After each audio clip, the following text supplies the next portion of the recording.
Assalamualaikum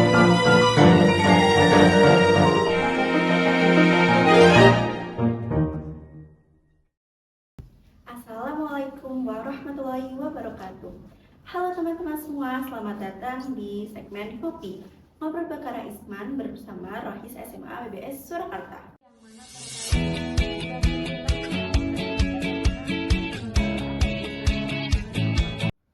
Sebelumnya, perkenalkan, namaku Najwa Zayar.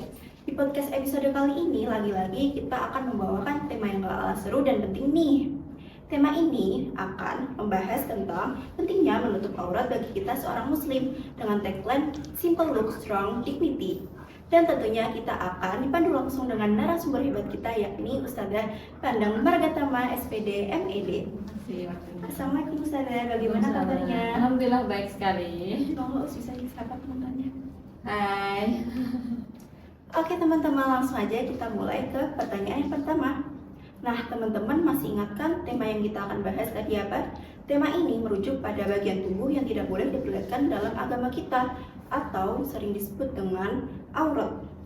Nah, seperti yang kita ketahui saat ini sudah banyak pemuda yang berani mengumbar aurat, baik itu laki-laki maupun perempuan. Menurut Ustazah, apa tantangan terbesar yang ada di masa seperti sekarang ini? Oke, bismillahirrahmanirrahim. Assalamualaikum warahmatullahi wabarakatuh. Pemirsa, innalhamdulillah nahmaduhu wa nasta'inu wa nastaghfiruhu wa na'udzubillahi min syururi anfusina wa min sayyiati a'malina. Man yahdihillahu fala mudilla lahu wa man yudlil fala hadiya lahu. Asyhadu an la ilaha illallah wa asyhadu anna Muhammadar Rasulullah. Sebelumnya terima kasih untuk Rohis sudah mengundang saya di sini.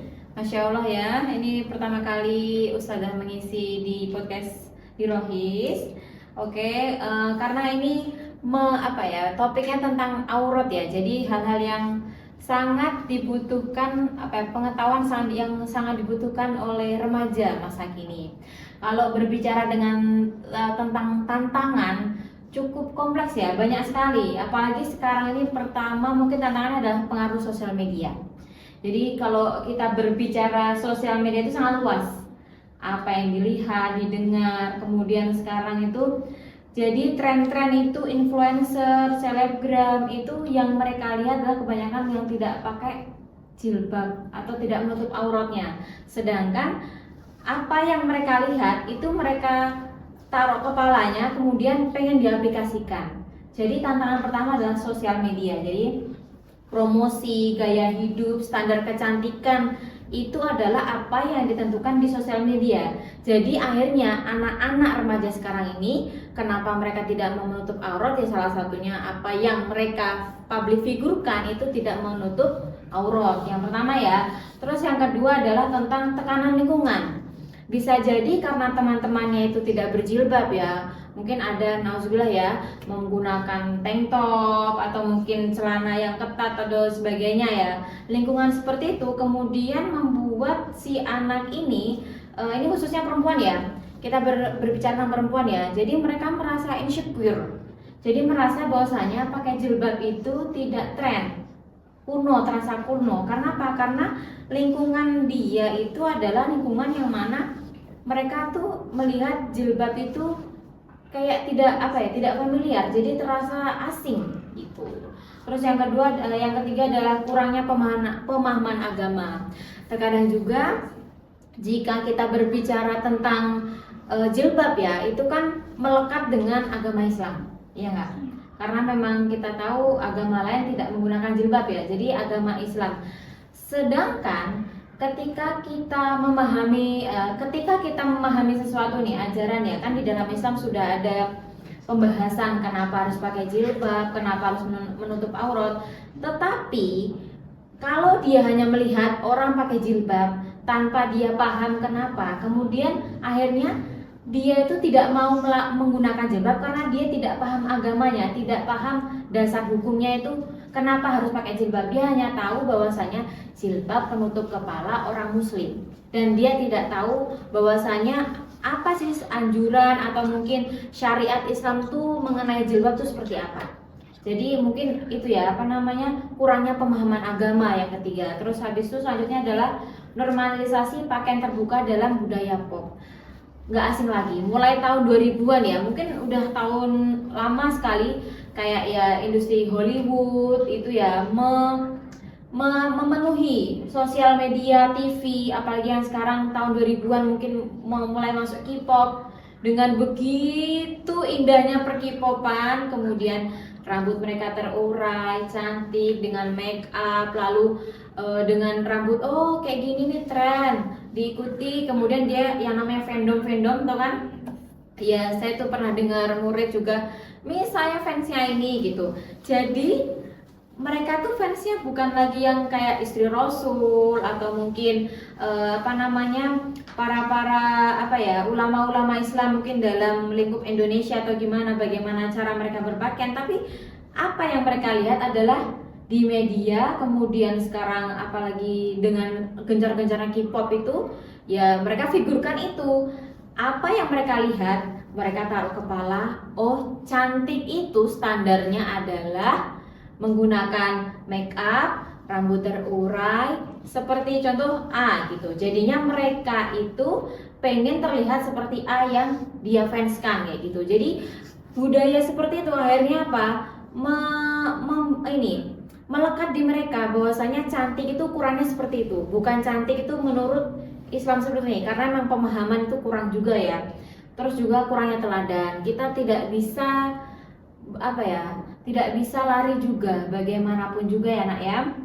Bagaimanapun juga yang kita tahu bahwasanya tarbiyah al-awal ataupun pendidikan pertama itu dalam keluarga, sekelilingnya ya. Kalau umpamanya kendala juga sih sebenarnya, tantangan juga ya bagi muslimah especially ya, itu adalah terkadang orang tuanya ya, ibunya ataupun mungkin neneknya atau kakaknya ataupun saudaranya itu tidak menggunakan jilbab begitu. Jadi di situ akhirnya dia merasa bahwasanya jilbab itu bukanlah keharusan, karena memang lingkungannya tidak ada yang memberikan contoh ataupun peran gitu. Jadi dia pun akhirnya membuat bahwasanya jilbab itu hanya pakaian untuk mengaji, kajian kayak gitu. Jadi bukan yang sekiranya untuk syariat itu. Jadi selain tadi pemahaman dia kurang, terus habis itu lingkungannya juga tidak mendukung, akhirnya itu menjadi tantangan terbesar gitu. Apalagi dengan sosial media sangat liar sekali itu. Itu mungkin tantangan ya. Lanjutnya. Masih menyambung dengan pertanyaan Yusuf. Ya. Banyak yang pasti bertanya, gimana kalau pas kerja kan tidak memungkinkan untuk memakai gamis, apalagi saat olahraga nanti takutnya keserempet, atau mau ngepost foto di media sosial, nanti takutnya ngepost foto di media sosial kok gamisan, kok kelihatan lain banget, kurang cocok kayaknya.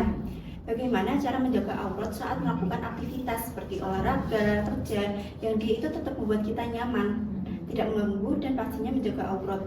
Apalagi buat teman-teman kita yang dianggap oleh seleb nanti pengen tetap kelihatan fashionable tapi tetap tertutup auratnya. Betul. Oke. Sebenarnya Kak, kalau kita melihat sosial media ya, influencer kan nggak semuanya nggak buka jilbab ya, mereka yang pakai jilbab, dan malah sekarang itu banyak juga yang mana mereka itu sudah meluncurkan produk-produk hijab yang mana bisa dibuat olahraga kayak gitu ya. Jadi kalau kita berbicara tentang batasan ya, berarti ya batasan aurat ya. Kalaupun kita tahu bahwasanya batasan aurat perempuan adalah seluruh tubuh kecuali muka dan juga telapak tangan ya. Berarti kalaupun contoh olahraga, pakailah pakaian yang mana itu tidak ketat ya nak ya, tidak ketat. Kalaupun pakai celana diperbolehkan tetapi tidak ketat. Kalau pakai baju ya jangan ketat juga. Karena bagaimanapun juga kita tidak tahu pikiran orang lain.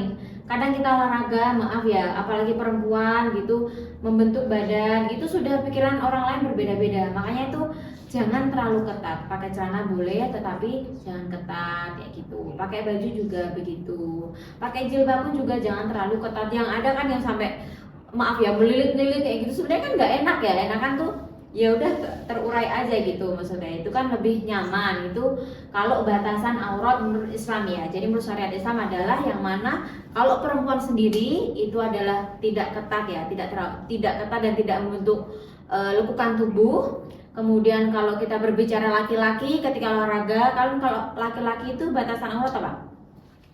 Di bawah di pusar sampai lutut. Tapi kan nggak mungkin pakai baju kita olahraga kan. Jadi ya sepantasnya juga kayak ya udah pakai baju mungkin segini ya, baju olahraga. Terus habis itu pakai celana juga training yang panjang kayak gitu. Intinya semua adalah ketika kita memakai baju untuk olahraga itu adalah tolak ukurnya apa? Tetap agama syariat Islam, yang mana kalau perempuan tetap menutup auratnya dari selain muka dan tangannya, tetapi jangan terlalu ketat, itu notnya ya.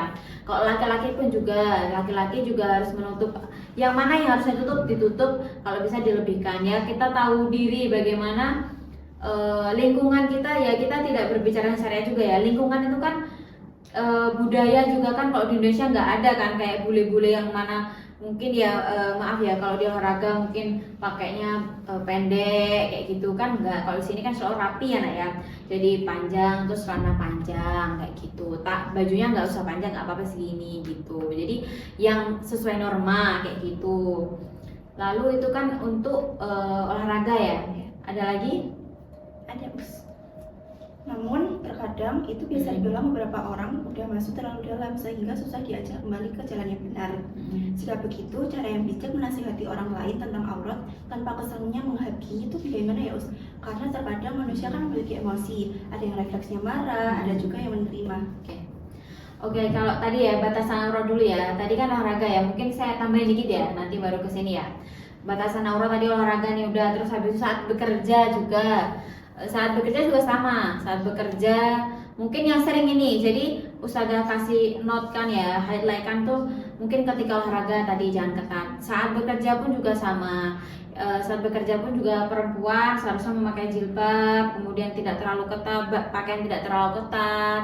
Terus habis itu begitupun juga saat tampil media, setidaknya itu kan ketika tampil media itu dilihat orang banyak. Jadi kalau sebisa mungkin juga kita jangan terlalu ketat dan juga menutup aurat, kemudian menggunakan jilbab yang mana menutupi dada seperti itu.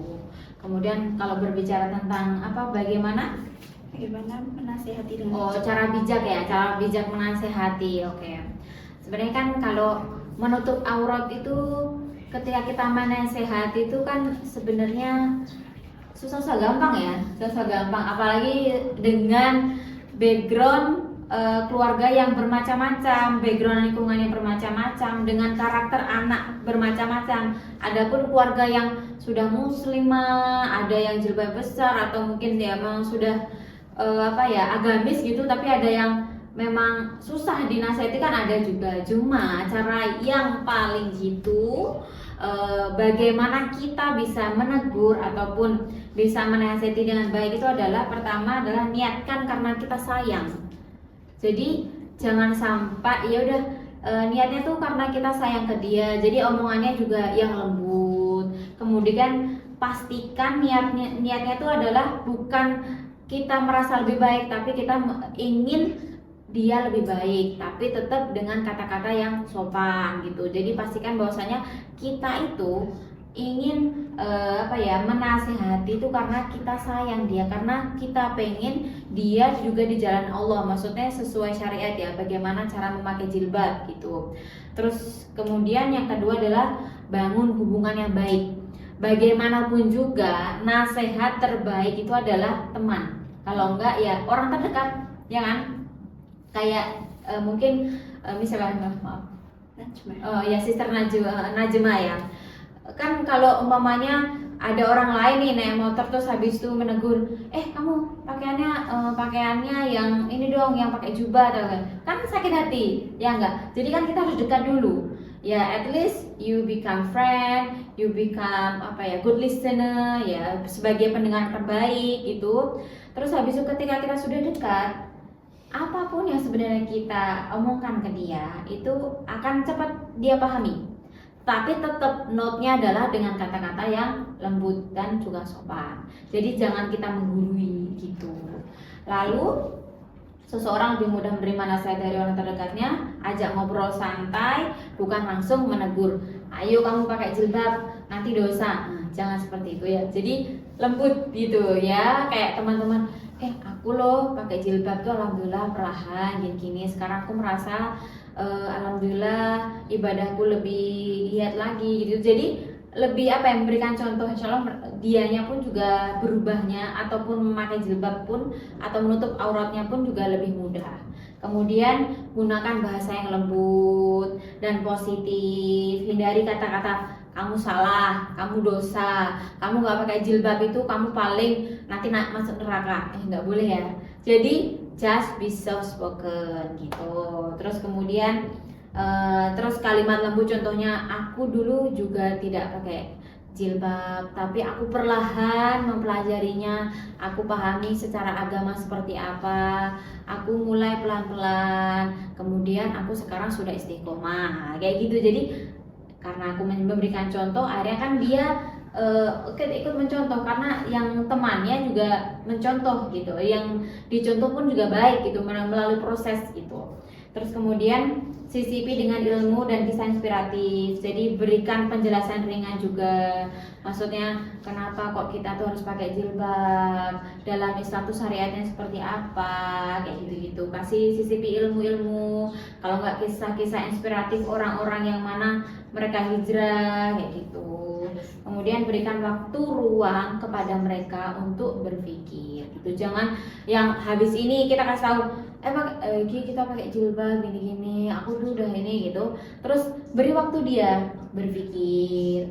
Terus besok ketika dia nggak pakai jilbab, jangan dulu kok nggak pakai jilbab, enggak, biarkan dulu. Tetap kasih kisah inspiratif, kasih motivasi, kasih apa ya, hal-hal yang bisa dipahami oleh dia, bagaimana biar dia bisa menutup auratnya ya, itu pelan-pelan gitu. Terus habis itu mungkin kalau kita berbicara aurat ya, seperti yang dikatakan dalam ayat, ya ayyuhan nabi qul li azwajika wa banatika wa nisa'il mu'minin yudnina 'alaihinna min jalabihinna dzalika adna an yu'raf wa la tu'daina wa kana Allahu ghafurur rahim. Jadi sebenarnya kan ada yang berpendapat bahwasanya katanya itu aurat itu nggak wajib gitu menutupnya, tetapi dalam Al-Quran pun dijelaskan bahwasanya sebagai wanita ketika itu dikatakan kepada Nabi untuk apa? Kulli azwajika, katakanlah kepada istrimu, wabanatika dan anakmu, kemudian wanisa muminin dan juga perempuan orang mukmin, untuk apa? Untuk menutup auratnya sampai terurut dada, begitu. Itu untuk hal-hal aurat ya, penutupan aurat. Jadi untuk anak-anak semua yang menonton atau mungkin saudara muslimah yang menonton, mari kita menutup aurat kita ya. Insya Allah dengan kita menutup aurat kita itu adalah ikhtiar kita untuk mendekat atau taqarrub ilallah ta'ala. Oh begitu ya Ustazah ya. Semoga kita semua ini termasuk ke dalam pemuda yang senantiasa dijaga oleh Allah. Amin. Nah teman-teman, pertanyaan ketiga tadi adalah pertanyaan terakhir di podcast episode kali ini. Dan artinya sebelum kita tutup, kami ucapkan terima kasih sebesar-besarnya kepada narasumber kita, yakni Ustazah Pandang, yang sudah bersedia menjadi narasumber kita dan menyebarkan ilmunya yang sangat Masya Allah tabarakallah. Semoga ilmu yang disampaikan tadi dapat bermanfaat dan tentunya juga bisa diamalkan oleh kita semua. Terima kasih juga untuk teman-teman semua yang sudah berkenan menonton podcast ini dari awal hingga akhir. See you at the next ngobrol bersama Rohis SMA BBS Surakarta. Wassalamualaikum warahmatullahi wabarakatuh. Waalaikumsalam warahmatullahi wabarakatuh.